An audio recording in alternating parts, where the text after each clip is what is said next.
Your resume is arguably the most important document you'll use in your job search, yet many are unsure how to properly create this document.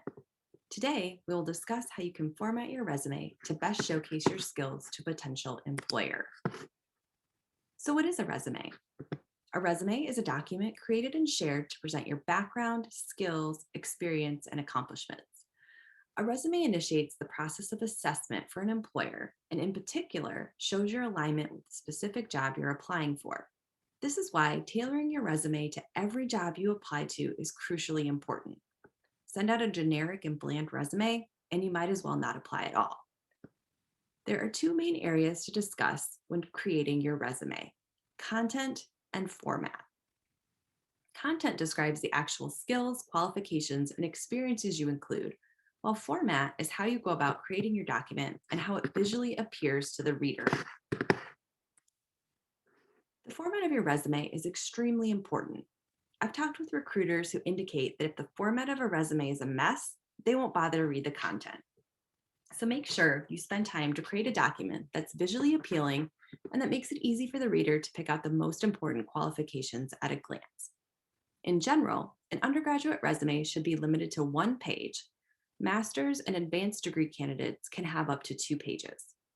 There are a number of required sections on a resume, including contact information, education, experience, skills, and certifications. And there are other areas that may or may not be included, such as projects, coursework, service, or extracurricular activities. The order of the sections is important as well in the overall format of your resume. As you can see here, your contact information should be at the top of the page, followed by your education section, especially if you don't have much relevant work experience, your skills, and your involvement. Your contact information should include your name, email, and phone number. You may also include a portfolio site or your LinkedIn page if you have those available. Your education should start with your most recent degree, work backward in time, and include the name of your institution, the degree you received, and expected graduation date. Listing high school or any other educational institution where you did not receive a degree is unnecessary.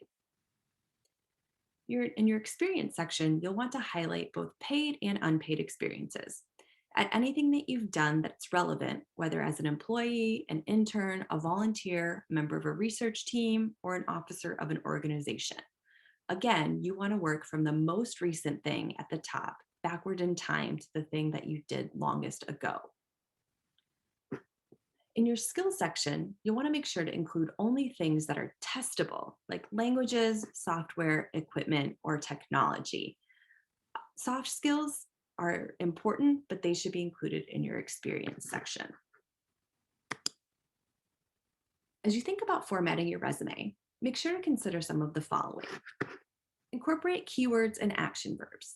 Many companies use applicant tracking system technology, which scans your documents to see how well your experience aligns with the job description. The more keywords you incorporate from that job description, the easier it is to see that you're a qualified candidate. Use bold, italics, case, and underline.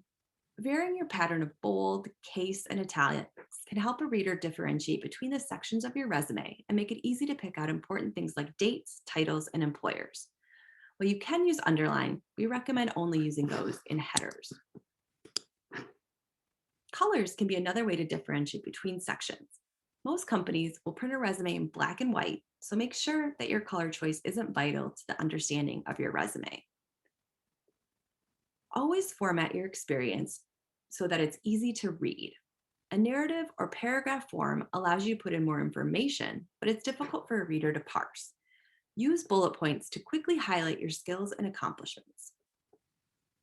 Finally, make sure that you're incorporating all of these elements consistently across each section of your resume. Every section should look the same and have the same usage of these patterns. Some things to avoid when you're formatting your resume. A resume template. While they make initial formatting easy, they can be impossible to edit in the future as you gain experience and can be easily corrupted. Avoid using logos, images, graphics, graphs, and visuals. Adding too many elements can make your documents visually unappealing and can take up valuable space where you could instead be showcasing your skills and qualifications. Finally, avoid creative resumes.